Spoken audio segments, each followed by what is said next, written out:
Alexander from Sanctuary Entertainment today. Hey guys, this is Minoka Alexander from Sanctuary Entertainment today. We are here with the gubernatorial candidates for the upcoming election, Senator Vialet, and if I pronounce your last name wrong, so Sarauw? Okay, we're gonna go with that. I don't want to pronounce it wrong. So good evening guys, how are you? And thank you for being here, by the way. Thank you, it's a pleasure. Thank you for inviting us. It was a pleasure.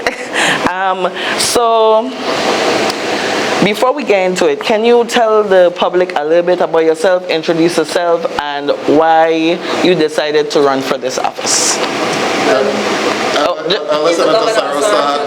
Practice going on. Yes, go ahead. I never speak after the governor. You never speak after the governor, so I'll go first. My name is Janelle Sarauw. My dad is from Frederickside, Croix. My mom is from Cayenne, St. Kitts, and I was born at St. Thomas. I went to Charlotte High School on a full Division I. When I went to college on a full Division I scholarship, I received my Bachelor of Arts degree and double major in political science, studies of social science and a minor in history. Went on and received my master's degree in organizational leadership with a focus on political institutions and a certificate in servant leadership and my U.S. government sanitary grant writer. So after doing all of that, I decided to move back home. I taught U.S. history in the public education system. I was a high school coach. I taught at UVI at my time, and then I went on to become the sports coordinator, and then to be special assistant to the lieutenant governor, and then I ran for Senate. So I am where I train for the job that I have now, my formal education as well, and then of course in the Senate I met my compadre, Senator Vialet, and all the reasons why, plus about the team put us together, the public. We didn't have a discussion that we were going to run together. Everybody was like, oh, you have Vialet, you have Vialet, you have Vialet, and I said, okay. So I think we were ordained for what we're doing now. Being in the Senate, particularly you see so many legislations. We craft up beautiful legislations, but we lack the implementation of that in the executive branch. So it's time for us to get a promotion. We're not happy with healthcare education. That's our two PDCs that we are stressed about. The SOAP is of the disaster recovery and everything else in the government. So we are prepared and we decided that we're going to run. Okay. Okay. I was gonna say Governor Vialet, you know, we speaking into existence. Would you like to add anything to that, Senator, or? No, well, a bit of who I am. I'll quickly go through that. I am Kurt Vialet. I'm born in the island of St. Croix. My dad is from St. Thomas. My mom is from Fajardo, Puerto Rico, but her family is from St. Croix. I attended the public school system, went to the University of the Virgin Islands, acquired a bachelor's degree in mathematics, and then went into education, and then went to school while I was in education and got a degree in administration and supervision. I was a math teacher, became an assistant principal at Elena Christian Junior High School, then had the unique and privileged opportunity to open the Sanctuary Educational Complex in 1995. Designed the curriculum, designed everything. I literally gave them the name Barracuda, so that was real. So that was from you? That's from me. Okay. That's from me. We had chicken hawks and we had devilries and we had caribs. So we wanted to be something that was beautiful but yet fierce and people would be scared of it. So we named ourselves Barracudas and would say, if they eat us and they don't eat us right, we're going to poison them. And we're going to end up being, the champions. But I had a wonderful experience there, and then went to Arthur Richard Junior High School as the principal, and then decided in 2014 that I wanted to run for politics. Ran for the Senate, won for the 31st, 32nd, 34th, 31st, 32nd, 33rd, and 34th legislature. I have served as the chair of the Finance Committee for the past 6 years. I'm the only person to have served 3 consecutive terms as the chair of the Finance Committee. We realize that a lot of the issues that we deal with on a regular basis and a lot of the questions that we ask are stuff that can be implemented or could be solved or could be come to a resolution without a lot of effort. And we decided that based on the way that the Virgin Islands is trending, when we have the unique opportunity of access to billions of dollars that it's time for a team to run that is going to take healthcare and education as priorities and quality of life issues that need to be addressed immediately. Infrastructure, there's so many different areas, but we believe that this team, myself and Senator Sarauw, that we have the capacity, we have the training, we have been in government for a number of years, and we know how to right this ship and move the Virgin Islands in a positive direction. Okay, well, speaking of that, because I do have that as one of my questions. I did my research on both of you before we came here. You are considered a culture bearer, and you were a principal teacher for many years. The education system in the VI is not where it needs to be. As governor, future governor, and lieutenant governor, what would you do to improve that? And also, you know, it had fights recently, and you were a principal of complex, so you know, like, you know, how crazy it gets. There's nothing for the kids to do after school, there's nothing for the kids to do during the school hours. So some people in the community think that that's the cause of the kids acting out, and they're, you know, they're going crazy basically. Like some people, parents and non-parents, people without kids, and what they're viewing and the videos that's circulating, they're thinking, hey, these kids are out of control. What would you do to improve the educational system once you take office? Okay, you asked a loaded question. I'm sorry. That covers a number of different areas, because you spoke about the violence and you spoke about what would you do to improve education. And one of our main pillars is to immediately address the learning loss. There have been a tremendous amount of learning loss as a result of COVID, and most students going virtual for 2 years, along with the 2 Category 5 hurricanes. So for the last 5 years, the students of the Virgin Islands, the public school students, have not had a regular school year. Our studies have clearly shown that the students have filed 1, 2 grade levels behind. So we have designed a program to immediately address the learning loss by being able to assess all students to determine whether or not they're on the grade level and what deficiencies that they might have. And our plan is to immediately address those deficiencies by designing individual educational plan for each student. If you're a 4th grader but you're weak in literature, then we'll design a program to bring you up in literature or bring you up in math or whatever area you're deficient in, so that when you move on to the next grade level, you have already mastered all of the skills for that particular grade level that you're being promoted from. We have spoken about after-school programs that concentrate on some of those areas. We have spoken about summer programs where you have to meet certain requirements in order to move on from one grade level to the next. But the issue of violence, and I'm going to let Senator Sarauw speak about one component, which is the athletics and the music and so forth. But we have some deep-rooted issues that our children are facing. A lot of our children have been traumatized. They have gone through some type of violent situation in their life, whether it's a sibling being killed or a parent being killed or being exposed to just a traumatic experience. And a lot of these students need deep-rooted counseling. They need counseling to deal with deep-rooted issues that they have. They need wraparound services. You're seeing students who are now actually hitting monitors and other staff who are trying to separate the fights. You know, those are individuals that you need to separate. They need to go to a strong alternative school. They need to have conflict resolution classes. They need anger management, and they need counseling to find out what are those particular issues that are driving these individuals to fight over and over. Because in speaking to a lot of the administrators and staff at the school, it's the same students that are fighting over and over. But the lack of athletics and band program, I'll let Janelle address that, is also adding to the issues that we have. Yeah. Let's take South Somalia, for example. I was a former drum major up in marching band, and we had the best marching band in the territory, right? I beg to differ. Go ahead. I'm a Carib, so I have to disagree. Okay, I think you were third. we were the pioneers of this marching band business. But just for example, the modulars are on the CAHS field right now. So the football program, softball, baseball programs, non-existent. The marching band, they practice behind the music suite, but a marching band needs a field, because if you have to do a field show, you have to understand what's a swing, what's a left turn. So when you look at that, just because the school is under the field, the academic intervention programs are absent. And education has done a good job of being creative in their leadership. So what we're looking at is actually like magnet programs, where, you know, in the mornings you have, because he's the master at magnet programs. he started a magnet program at Complex.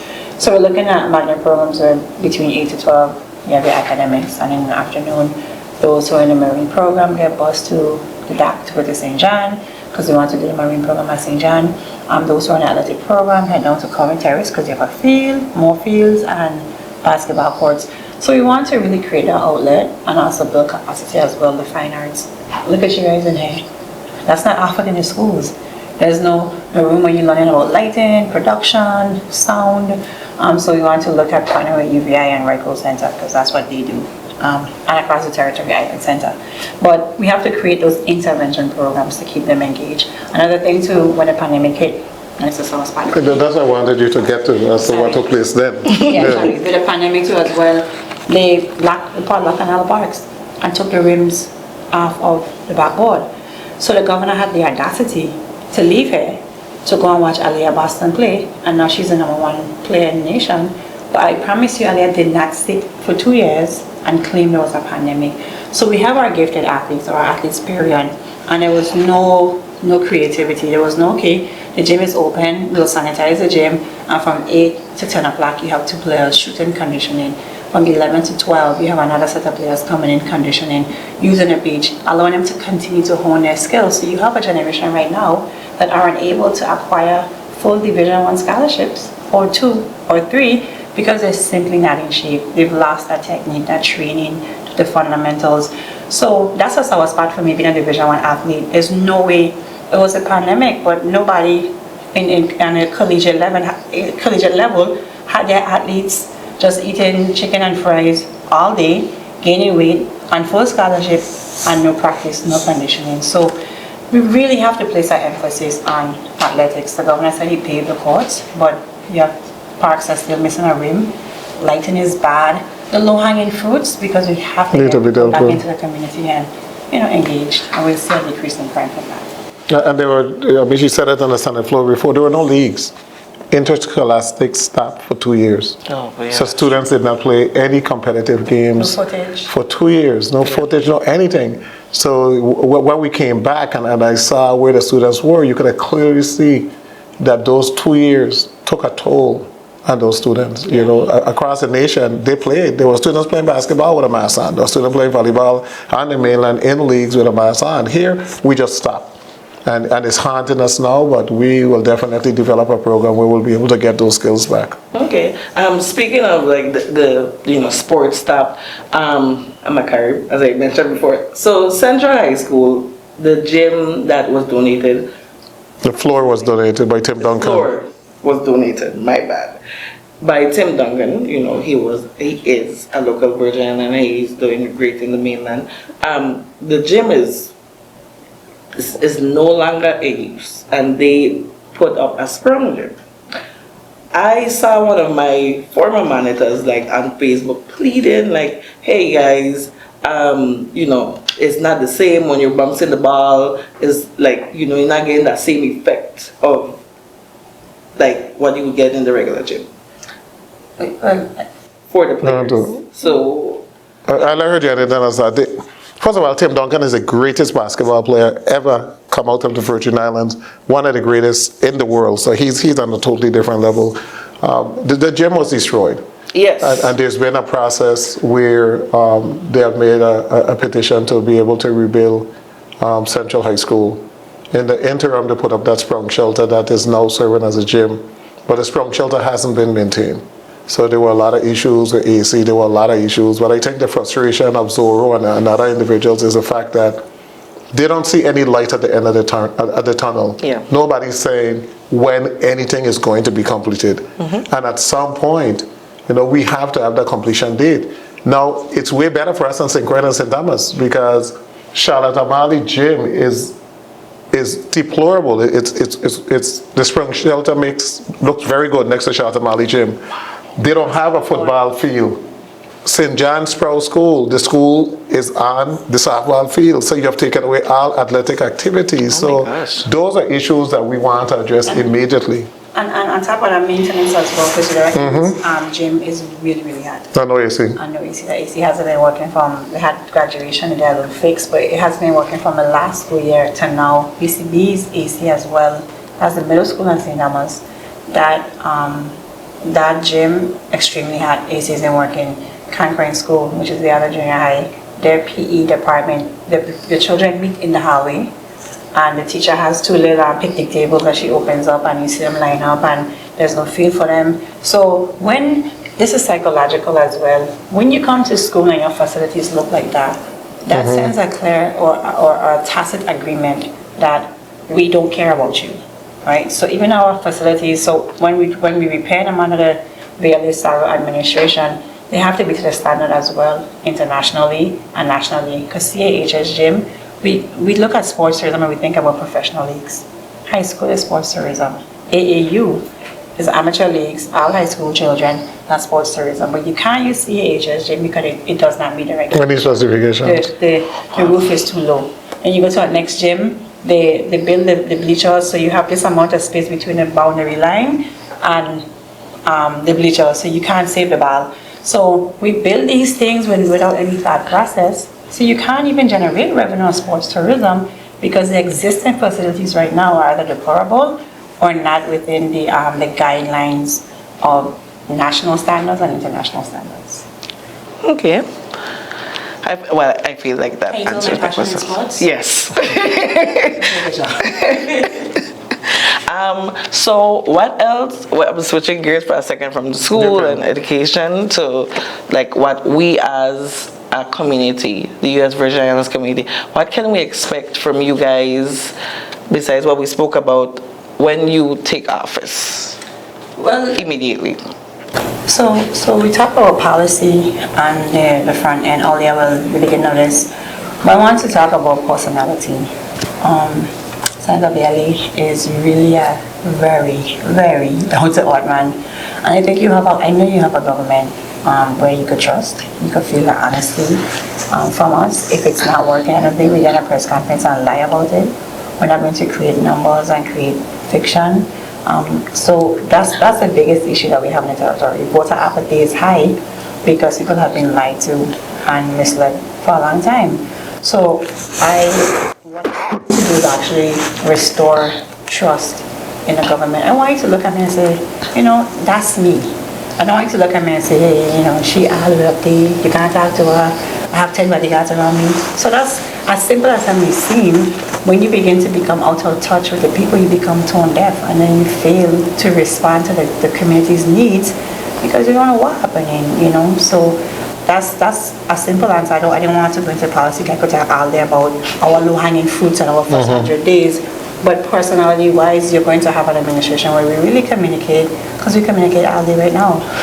So cohesiveness, trust, transparency, and integrity. Okay. So I am a first-time voter because for the past couple of years I have not been voting. I'm not going to lie to you. How would you convince me as a first-time voter to make the right choice of selecting you guys as our next governor and lieutenant governor of the Virgin Islands? I would say, and before I answer that question, we understand the people of the Virgin Islands, our socio-economic class, not just one class. So we understand, we involve ourselves with everyone, literally. So I know the issues of the individual who's in jail and have a family at home. I know the issues concerning somebody who's addicted to crack on the street, and we're trying to help. I mean, being an educator, you're exposed to every realm of everything that this island has or offer in terms of issues. Everything you could think about. But I would ask you to look at our record. Look at our record of service. You could look at mine, you could look at Janelle. Look at my service in education from Elena Christian Junior High School to educational complex that became one of the most powerful high schools in the Virgin Islands. Oh yeah, I heard about you as a person. To Arthur Richards, to going in the Senate. I tell individuals I've never failed at a job. And you look at Senator Sarauw and you look at her work that she has done in education, in sports park and recreation. When she was up at Government House, you look at her as a senator, well-researched. We have put out a lot of bills. You look at the number of bills that we have introduced, the issues that we have tried to bring some type of resolution or try to spark economic development or workforce development, look at our record and then compare it to any other senator that you want. Just pick anyone. You can pick the present lieutenant governor right now and see whether or not our output or what we're able to generate in a short period of time, compare that to anyone. And I think you'll be quite surprised. Yeah. Well, I'm going to be honest with you guys. It has 15 senators in the Senate right now. I know like 4 or 5 of them. Yeah, offhand. So yeah. Before you continue to even for millennials, that's the most probably disenchanted group, from salaries to lack of home ownership. I mean, the list goes on, and I'm in that group with you, so I relate directly. Fully. He could tell you. We can't get home, and I start fussing, and we pass the first time home buyers act. That really was really integral in really authoring. But you definitely see a government that cares. We care. We're not far removed. Our work ethic, and we want to have a government of hope. When Obama ran for office, Obama talked about hope and the audacity of hope. And I want people to look at their home as this, not as this hell that you have to run away from, but as this Mecca, this shining city on the hill that you could come home to and not feel like after college, where you coming home for? Yeah. You know, and so that's really what we want to push, because as you're seeing now, there's a changing of the guards. Those who laid the foundation before us, one by one, they're passing away, because we've attended so many funerals this year, Helen Redfield, Charles Turnbull, and Yatley. And it's really time for us to take up the mantle. And if all of us remain apathetic, then, you know, anarchy. Destined to doom. Yeah. And the most important reason why you should vote is that this territory is a young democracy. My grandmother couldn't vote because we got the right to become self-governing in 1970. That was yesterday, 52 years ago, right? So people died, they marched, they protested, they sacrificed for the right to vote. And that should be your sole reason. Okay, I'm a millennial, so, and I spoke to a lot of my peers, even people off island that are from here, and the main thing that young people, you know, look at that they don't vote, nothing changes. There's no opportunity for young people. Us as creatives, we do this on our own. Like, there's no help for the creatives. There's no help for other people, other young people that has businesses. Soundstage VA, like, they did this on their own. Not just creatives, other young people in the community there are numerous people. If you ever heard of what's the name? Women in Business. They introduce you to various you know, women in business, young, old, in between, and you get to see how many people that has businesses on the island, and they're pushing their products. Nobody knows about them, and it's like they're doing on their own because they don't have no help. They cannot go, you know, for a loan or anything if they have bad credit from the past. There are a lot of numerous reasons. I, for one, you know, I wanted to make a difference, so I went for my voter's ID this year. But I honestly, I'm going to tell you the truthfully, I cannot put my vote out there and then it's like I'm going to say, what am I getting out of it when I put my vote and put the person in office, and it's like, hey, you know, we put you in office, we have the power, which a lot of people do not see, and we're not getting results. So that's why a lot of young people do not vote. That leads me to my next topic though. I'm telling you, but like speaking to my peers and like I'm coming from my perspective, that's why a lot of young people does not vote. But I have a question to flip it back on you, right? If everybody stay away and if nobody wants to join the fight and join it, you know, be a part of the sacrifice, then where does that leave that territory? And you gotta look at the people before you, because I'm a historian. When you look at, if you had allowed, you know, if not Turner or General Butler didn't fight and sacrifice, we'd still be in chains. If Dr. King didn't join the fight, sacrifice, and, you know, whatever, you wouldn't have the Civil Rights Act of 1964. So sometimes we sit and we want change to just roll in without, you know, jumping in and saying, hey, we have to be the change that we want to see. But we stand down and say, oh, they didn't it for us. Okay, and I always ask my parents, well, what are you doing? Did you vote? Did you register? Did you join an organization? You mad at the fact that They try not having a coach. You could play ball. Go and volunteer your time and coach. So this is a two-way street. Sometimes we have this, and I'm a millennial. Respectfully, we have this. We're just waiting for the sun to rise. And then the gold carpet, and we just roll out. We do act entitled sometimes, not all the time. If I'm to be honest, we have. No, it's true. We have so many talented millennials, and I know it's hard. I know that you get turned away 99 times. If our ancestors had get turned away 99 times and never come back, maybe. I wanted to say you outlined all the reasons why you should vote. The part that you need to outline is that when you vote collectively as a subgroup, the next step is to let those who you elected know what your issues are. The same way you organize this meeting today to have a discussion with us, imagine if after we're elected, you and a group of your peers invite us to a setting where you're able to say, these are the concerns that we have. We need access to business loans. We need access to this. Because a lot of times, the access is available, but you don't know where the access is or how to get that access. But by having a meeting, we could point you in the right direction. We could make a phone call and say, hey, small business have this. EDA has this. EDA has a program where if you turn down twice on the bank, you could apply to a loan, a small business loan from the Economic Development Authority. So there's some areas that I think that we can expose. The millennial, I passed the First Time Home Buyers Act as a result of hearing all of the complaints in reference, we can't get a house, we can't get this, and realizing that young individuals don't have enough for down payment. So I passed a bill that's going to supplement the down payment so that they could be able to purchase a home. And I would encourage millennials to vote, but we then have a discussion. As soon as it's finished, we have a discussion as to what are our needs, what are some of the ideas, or what are some of the issues that millennials want to see resolved immediately, and then let's move in that direction to get it resolved. But don't give up. Don't get disenfranchised. Don't get disillusioned that you don't want to vote.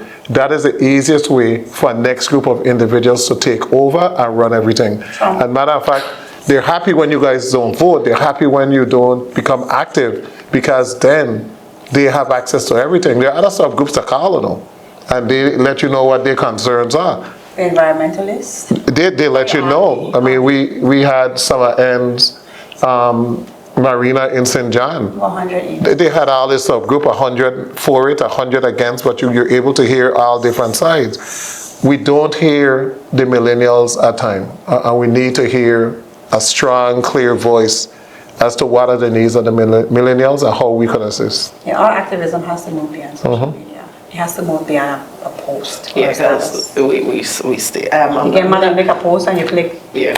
Share and done. I'm not ashamed to say it. We stay on social media, so yeah. And as a politician and a public servant, I work in. He's working. You think I have time to an intern to figure out what you post today, and try to understand the problems, you know. So. And I see that you guys have a meeting soon for the public to address, their concerns, questions, and stuff. So hopefully people do show up for that, because I can't speak for every, young person out there, but I can speak for myself why I wasn't voting. And you said something, and that's a saying I always say, be the change you want to see. So I want to see change. I'm starting with myself and my public platform, Congratulations. Yeah. Thank you. So my next question to you guys have been in the Senate for a hot minute. 8 years and 6 years. How do you handle public criticism? And you are going to an even higher public office soon. How do you handle criticism? Public criticism. We handle it every single day. And now that we're running for higher office, the criticism has elevated to a different level. But I think you need to know who you are as a person. Now I'm comfortable in my skin. I'm comfortable with what I've done, what I've tried to achieve. So there's not anything that you could go out there and say that is going to make me feel bad or cringe, because 9.5 out of 10 times there's really no truth to it. It's just something that is being fabricated to try to weaken you, so that the next team could get some points. But I think a lot of time individuals criticize you and they don't know you. They don't know you as a person. I've heard some individuals criticize me. They have never met me in their life, but yet they have this perception as to who I am without meeting me. And then they meet me and they're like, oh, but they told me you were this, they told me you were that. I didn't realize. So If you serve for public office, you must expect criticism. But I would just encourage the people of the Virgin Islands that we need to stop destroying each other. We need to begin to just deal with facts and reality and issues and try to move the Virgin Islands in a different direction. And I would hope that the public don't fall for criticism, but instead they would listen to the issues at hand and the quality of life issues that affect the Virgin Islands on a regular basis. Mr. Senator Sarauw is a bit younger than me, so I try to get her tough and that don't worry about the criticism. You can't, everything you can't fight. Yeah. Leave it alone.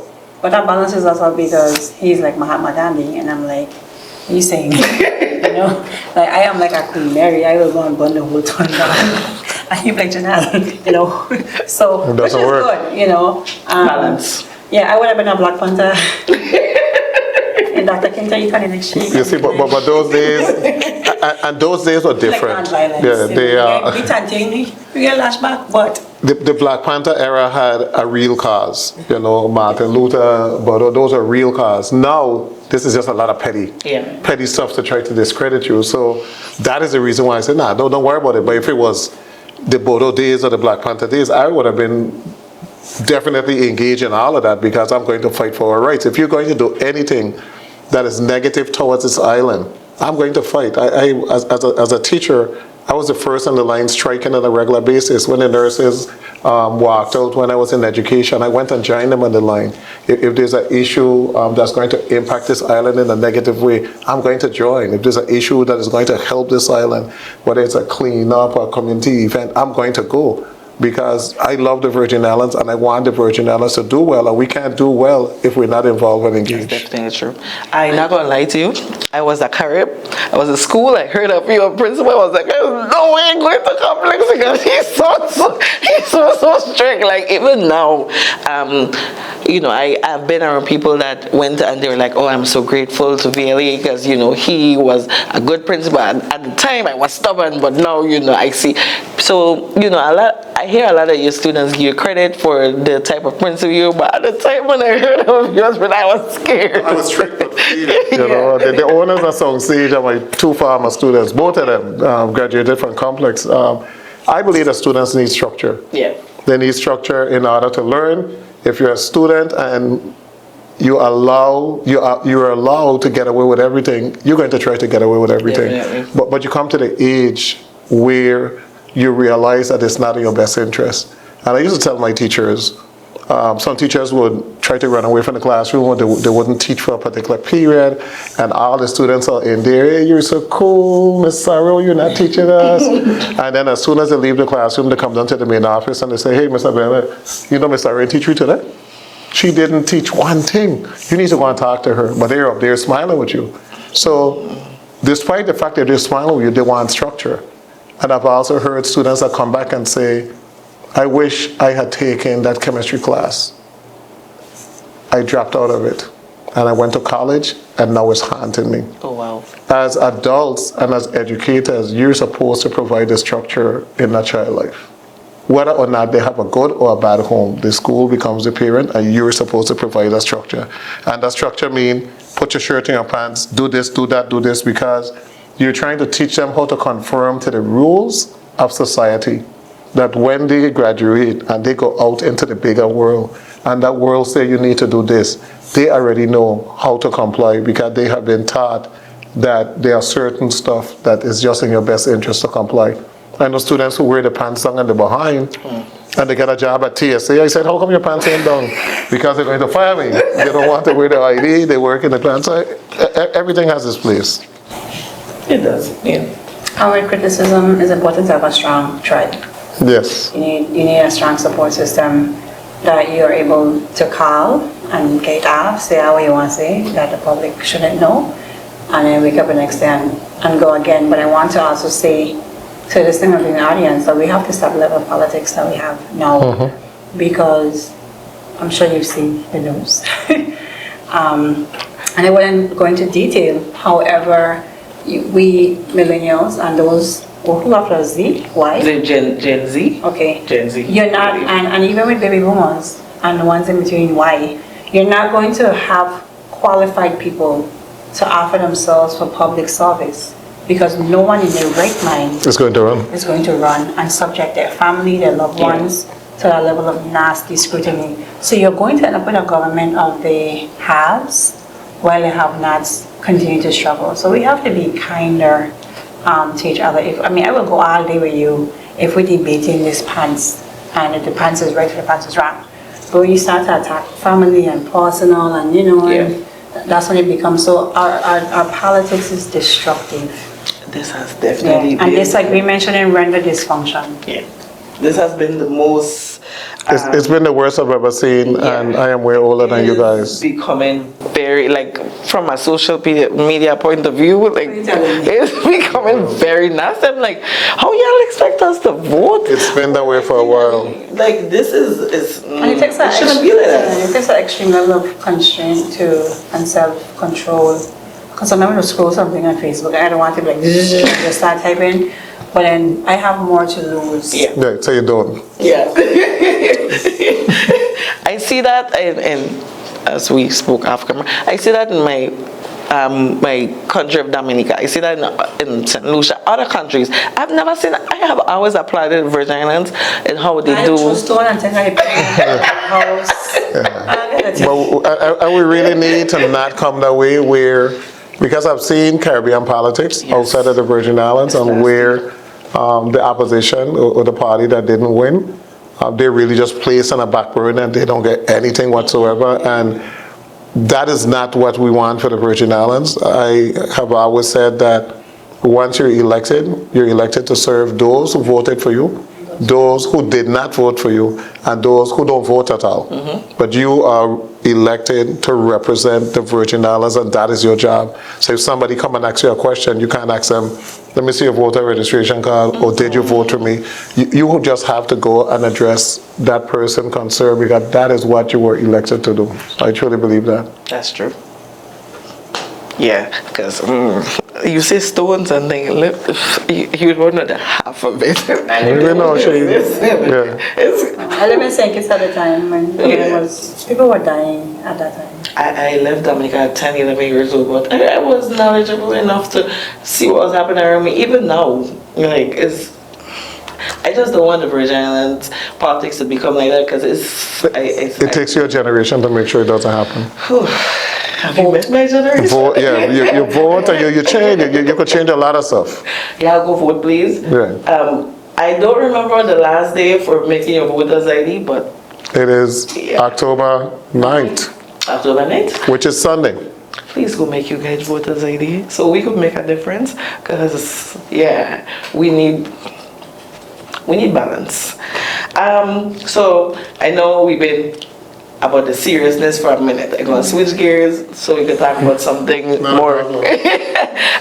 St. Thomas, St. John, St. Thomas just celebrated their 70th anniversary of, Carnival, and ours is coming up. St. John celebrated their festivities during the 4th of July weekend. Emancipation Day. Yes. Oh gosh, did I say 4th of? Yeah, I'm sorry. What are you guys looking forward to our 70th? And is there anything you see that's happening for the past couple of years that you would improve once you take office? Well, I'm the author of the bill to establish a division of festivals. That was my baby. In my freshman year, Lord, I lobbied for the poor bill. I was so frustrated with what's happening. We just need to, we have to look at Carnival as a revenue generating industry. When we were writing the bill, and we interacted with the policymakers in New Orleans, they're big on their Mardi Gras and their Essence Music Festival because it generates revenue for the city of New Orleans. So our carnival has to move to a different level where people are like looking online for packages. The day after carnival ends or festival ends on St. Croix, people should be leaving here looking to sign up for the next year. So I'm looking for major marketing improvement. The islands are starkly different. St. Thomas is a bit more mainstream. St. Croix is where you find your Stanley and your Puyo Beach Tramp and that cultural component. St. John is more the Emancipation Day. celebration. We say July 4th because An American flavor. Oh yeah, American flavor. And that's because St. John has now the demographics has changed. Correct. And you have a lot of Americans who move there to St. John. But just to see, we don't look at partying is an industry. You go to St. Lucia for They go all over to party. Creole Fest and Caribana and Dominica is Creole Fest. Yes. Yeah, you don't sleep in Dominica for Creole Fest. Oh. St. Lucia has I've been told about it. Festival, you know, so we need to get to that point where people are looking across from the world to the same way you're going to Trinidad and you're going to Barbados, and you're going to Caribana and Miami Carnival. We need to be an impact, and that's my dream and my goal for the Visional Festivals, to be revenue generating and to be self-sustaining. Definitely. I am the former president of the festival committee back in the 90s, and I was treasurer for a long period of time. So I was involved with St. Croix Festival, where we had two committees. One, we had a festivity in Christiansted and Frederiksted, and we were able to unite the island and develop one festival for the island of St. Croix. But one thing we did way back then in order to try to market the festival was that the events were really spread out over a month. We used to have food fair before Christmas Day. We had Calypso Show way before. We had a lot of the events spread out, and as the chair of the committee, we brought all of the events into 1 week, where you have the food fair, the juve, everything in that 1 week, similar to what St. Thomas did, to make it an event where individuals could buy a ticket and come down and spend the week and just party for the entire week. The festival in St. Croix has grown tremendously. I just passed Shamari, who's getting his costumes ready, and I looked at the board at his sign-up sheet, and he already has over 700 individuals signed up for the one group, and then like 80 or for the next group. But he said he's close to 1,000. So festival is an industry. Carnival is an industry. We need to take advantage of it, and those months, December, January, April, May, and June, July, need to be dates where we have plane loads of people coming to the Virgin Islands just to partake in a very, very safe festival or carnival where you could party, you could drink as much as you want, you don't have to worry about anything because you're going to go home and you're going to be safe, similar to, New Orleans, individuals are going to Miami Carnival, there's a lot. So we need to move in that direction, and I think we have the capability, and to a certain degree we're already moving to that. Yes. Even pageantry as well. You know, as a former carnival queen. Oh, I was in St. Thomas, and there was like, Janelle Sarauw was a former carnival. I said, what? Yeah. Oh, okay. Like I learned something else. I was like, that's awesome. I can see, because you're very good at public speaking, so I can see why. 51st. We recently had an artist, 5'2", which is from St. Thomas, and she participated in one of the biggest festivals in Philadelphia over the Memorial Day weekend, Labor Day weekend. Which one? Labor Day. Okay. Did you guys hear about that or no? I heard about Philadelphia, but I don't know who's 5'2", to be honest. I'll let her speak. She's a female rapper from the Virgin Islands. From the Virgin Islands? Yeah. What do you know her real name? I don't know her real name. Okay. It was budget season. They had us in a room lock up, crunching numbers. So one of our artists, Jay-Z is the founder of Made in America, and one of our artists from the Virgin Islands, two of our artists actually, Third and 5'2", participated. 5'2" hit the stage. Yes. Mr. Sibley's son. Okay.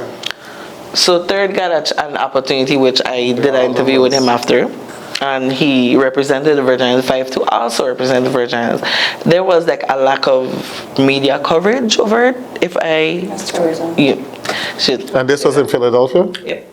Okay, but I think tourism actually attended that event. Yes, they had a booth and everything. We have money within the tourism department that a lot of this stuff could be marketed, but we need to have that line of communication, and that's why the division of festival wasn't put in place just for the festival activities, or put in place for all of these type of activities you're talking about. It is very broad. And we need to have that communication where they know, artists know that if they're going to be partaking in something, that they could call the division of festival so that they could get some recognition and hopefully some support. So definitely a Vialet, our team, would be looking as to how we can market those individuals and be able to get our name out there. We're big supporters of the arts because even had on St. Thomas the 48-hour film festival, Alarica Jude, and it was amazing to see. She gave them 48 hours, and they had like themes, and they had to have a machete in one, like 3 items in the movie, and you should see the work that these short films that these young people came up with, and they had to have an old time saying too, some old Creole saying, the coconut on a machete. I went to it, and because she came to our office asking for sponsorship because tourism was kind of dragging their feet, and they eventually gave something. But if you saw the work of those creatives that night, amazing. I thoroughly enjoyed myself. So we always talk about the arts and whether it's singing, dance, music, the creative, theater, production, whatever. So we're huge supporters of it. And of course with David Edgecombe passing away, I think David Edgecombe, who I grew up going to David, he's one of our Caribbean greatest playwrights. It was called Stage Bill. And I grew up going to his plays at Reco Center and going to Star Fest and all of that because he really created a safe space for artistry to flourish. Star Fest used to be 3 days and nothing but just an evening of, it was like American Idol, an evening of just nothing but our greatest talents and showcase. So that's missing. I don't know who that is. No, but we did it before. If you look him up, you'll realize that he was so we know we correct. could do it. Okay. So I just wanted to point that out there because there wasn't any media coverage. Well, I tried to cover it, but there was like, how it should be pushed out. This is one of our artists and one of the biggest stages for Labor Day. Like, You know why you should know it? Probably didn't know. As well, because we look at the Senate to give the coverage, and that's really the role of the Department of Tourism, the executive branch. okay. So your slogan is ready to move forward. Ready for forward Oh, movement. sorry, I'm reading it. Ready for forward movement. I'm so sorry.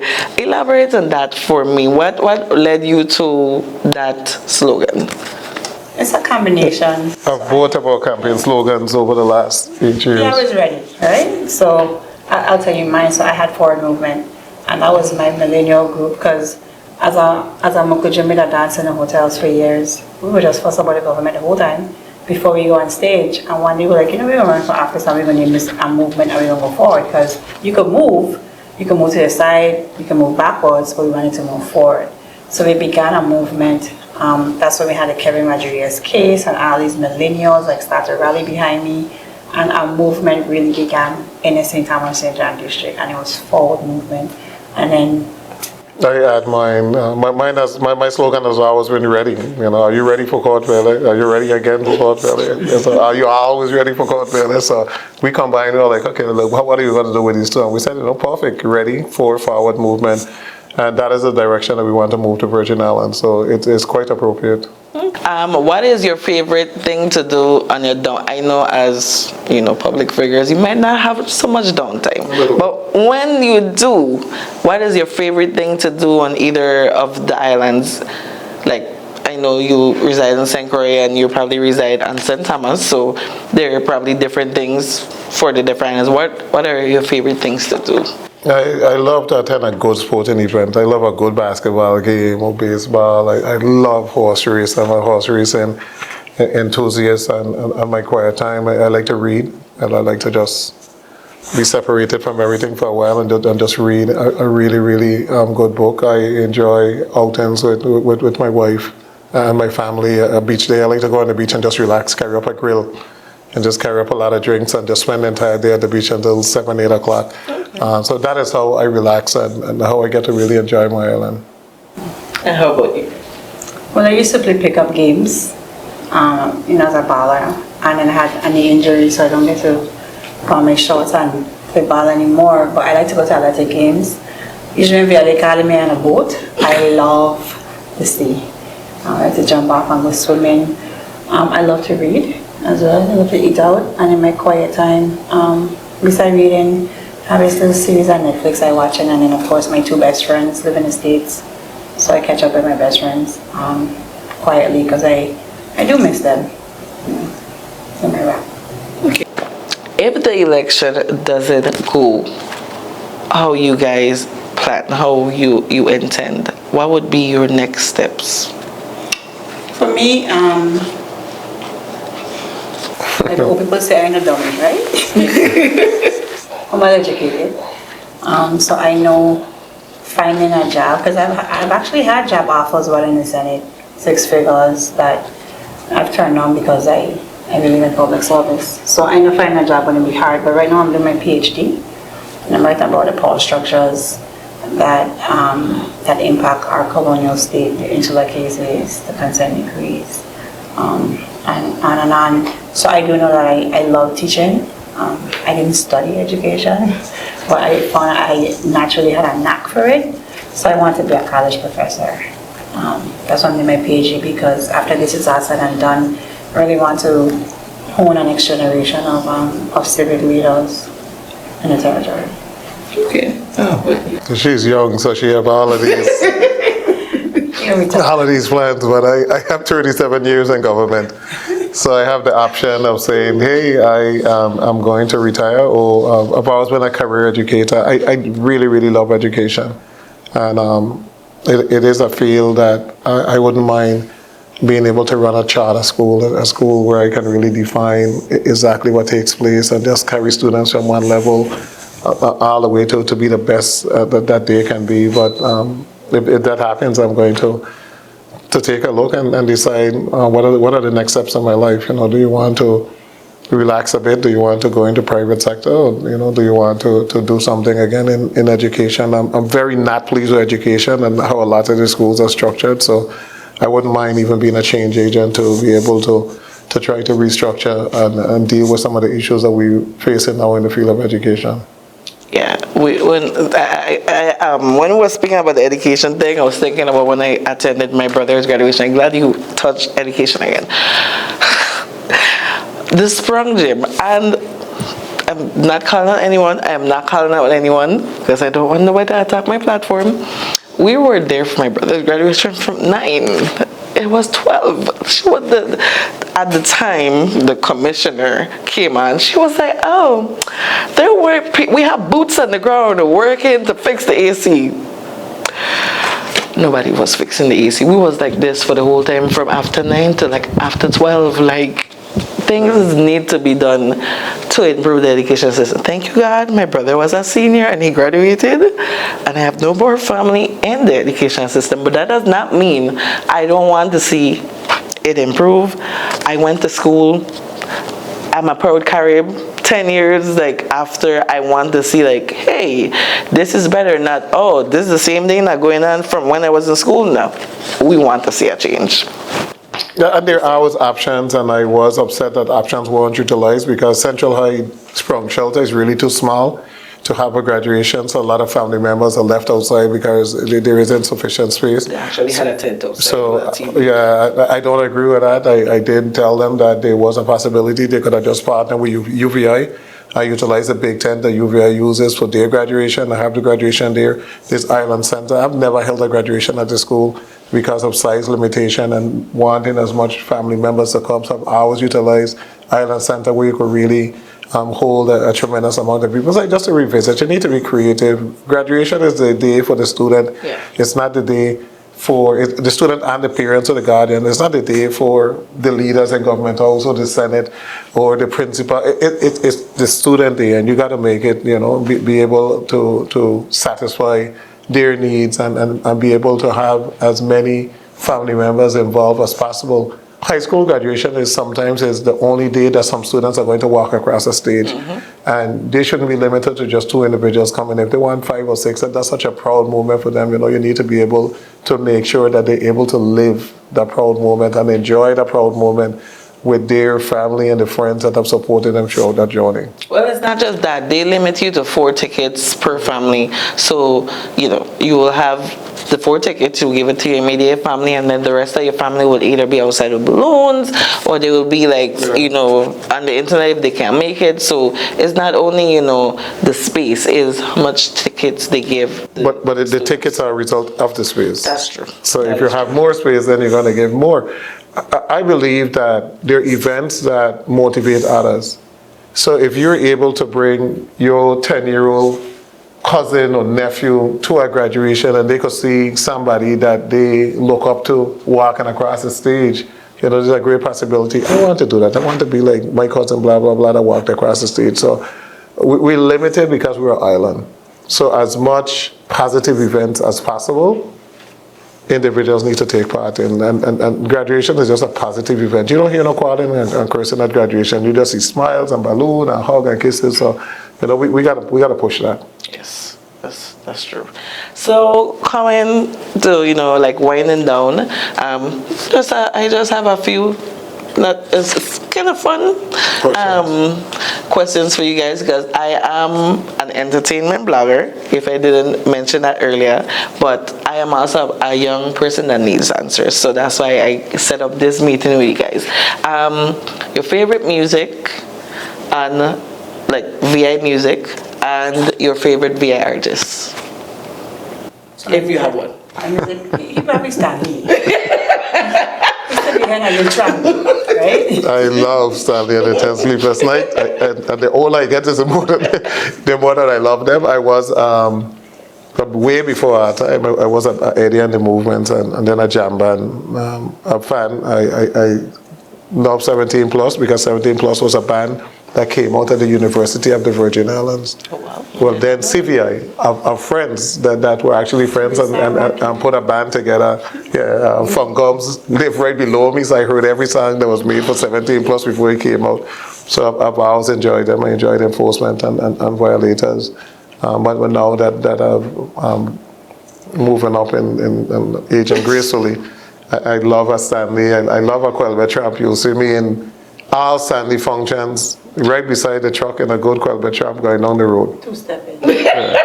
But a Quelbet Tramp is even harder than you jumping up and down because you guys jump up for 5 minutes and then you stop and you walk. No, but a Quelbet Tramp, you're moving the whole way, so it's different. I just see one hand in the air, two-stepping. I have never been to a Stanley Tramp. Oh, you gotta come. I have seen it on the internet. I have heard it from my house. I'm like, oh, Stanley. January 5th, come to it. Three Kings Day.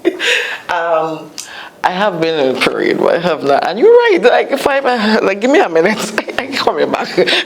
I do enjoy seeing it, and I actually got the opportunity to interview Stanley during the festival. The carnival for St. Thomas. Okay. When he was at the food fair. So it was a great opportunity to meet him that close. How about you? What's your favorite? Who's your favorite VI artist, and what's your favorite type of music? Overall? Yeah, well, VI music. Right? Yeah. Well, I grew up like in Jamban because actually Friday's daughter and I are very good friends. We go Friday, so Jamban was everywhere at the time. But I do like Cool Session. I'm an honorary member of Cool Session. I go on the stage and sing. She can't sing any song, but she tries. I have a song in You're horrible at Creole or it. something, Yes, she's and I already horrible. make up my own. General Problems. Baby, that one is the next one. I don't. So I go on the stage and sing, and if you go to the BVI, I didn't know Vibe before, but I like Vibe. Okay. Yeah, I saw Vibe perform at St. Thomas Carnival, and I just fell in love with it. I was I like, like Vibe a lot. Yeah, So it Vibe is. and Cool Session. okay.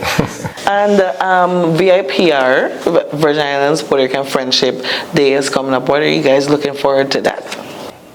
Food. Me too. Food. My wife is half Puerto Rican. Well, her dad is from Puerto Rico, so I do have a lot of the Spanish influence, and my mom was from Puerto Rico, but of Crucian descent. So I'm looking forward to El Capuria and pasteles and bacalito and all the wonderful food that's going to be served Friday in the village up at Canigata Ballpark, and just having a good time and enjoying speaking to a lot of the individuals that's going to be here for the village. I think it's important for us to actually celebrate this time of the year because Puerto Ricans have been in the Virgin Islands from, and I just read a paper that Janelle shared with me, like from the early 1920s, 1930s. In fact, a little history that most people don't know is that Vieques was used as a bombing site where the U.S. dropped a bunch of bombs on Vieques. Janelle could hear it from her house in Bodo. And in order for the U.S. to conduct that practice, they relocated 3/4 of the population of Vieques. They took the land and moved them off the island. And they didn't want them to go to Puerto Rico. And probably 85 to 90% of those individuals from Vieques came to St. Croix and made a home here. So we've always had a very, very good relationship with the people of Puerto Rico because we've lived together in unison for such a long period of time. So this traditional, it was a holiday first and now it's the Hispanic Heritage Month, but this is a time for us to be able to bond and rekindle old friendships. And, the pandemic being, almost 3 years. This is the first, this is the first of St. Croix really, right, in terms of like a village. Yes, yes. For the last 2.5 years. We did, which one we did? We had, not. 2019 was, I have never, to be honest, I have never been to one. I'm looking forward to this weekend because food, yeah. So you go salsa or merengue? Oh, no. Or bachata? 'Cause we have a influence from the Dominican Republic, but you should be able to bachata because bachata is similar to the country western for St. Lucia. That two-step. A Dominican supposed to know how to do that two-step and then kick. I mean, Dominicans is like when they're doing the core drill and They're similar. Yeah, you have a similar to our quilba and our quadrille in terms of the folk dancing. Okay. I mean, I'm a quick study, so. Okay, that's a good thing. So we're coming to the end. I know, I promised you guys a shorter interview, but I think you said 15 minutes. I'm so sorry. But we did have a very interesting session. Discussion. Thank you guys so much for being here. We're coming to the end of our interview. And is there anything you would like to say before we conclude?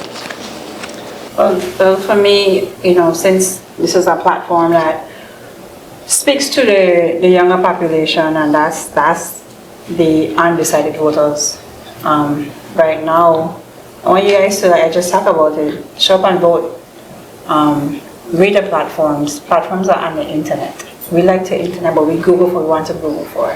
vialesaurusvi.com is our website. Our platform is there. We've showed you who we are. We've never changed the entire time in the Senate.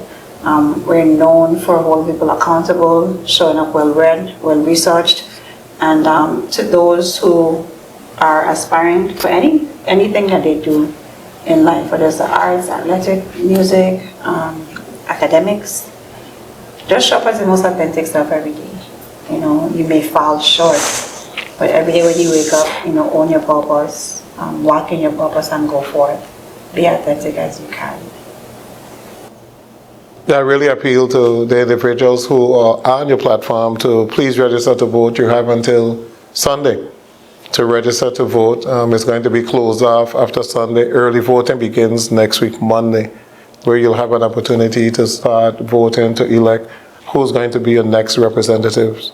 Voting is very, very important. You can't complain after if you want a part of the decision or part of making that particular selection. Whether or not you think politics influence your life, it influences your life, whether you're voting at.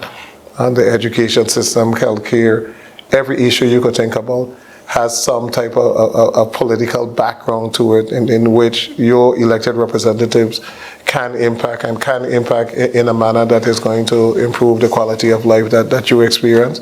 We have been advocates for the people of the Virgin Islands. We've been advocates for quality healthcare. We've been advocates for excellence in education.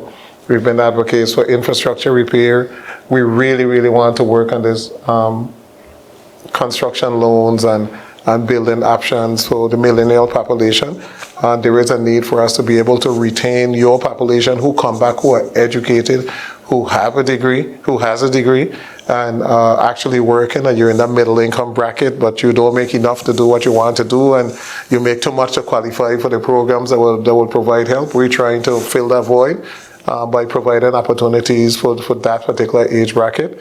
And we pledge that we're going to continue to do that, but to be able to do it, you need to elect us. You need to vote Janelle Sarauw number 4, or else you're going to go back to what you presently have right now. This administration has been in office for the last 3 years and 10 months. And I ask individuals, well, go back 3 years and 10 months and tell me as to whether or not you have seen one improvement in education, one improvement in healthcare, one improvement in the infrastructure. They say we paving road, but the highway is dark. Potholes are still existent in a number of the communities. Look at the quality of life issues and give this team, which is a wonderful balance. That could be Janelle dad. I would have probably gotten her at an early age, but that could be her dad.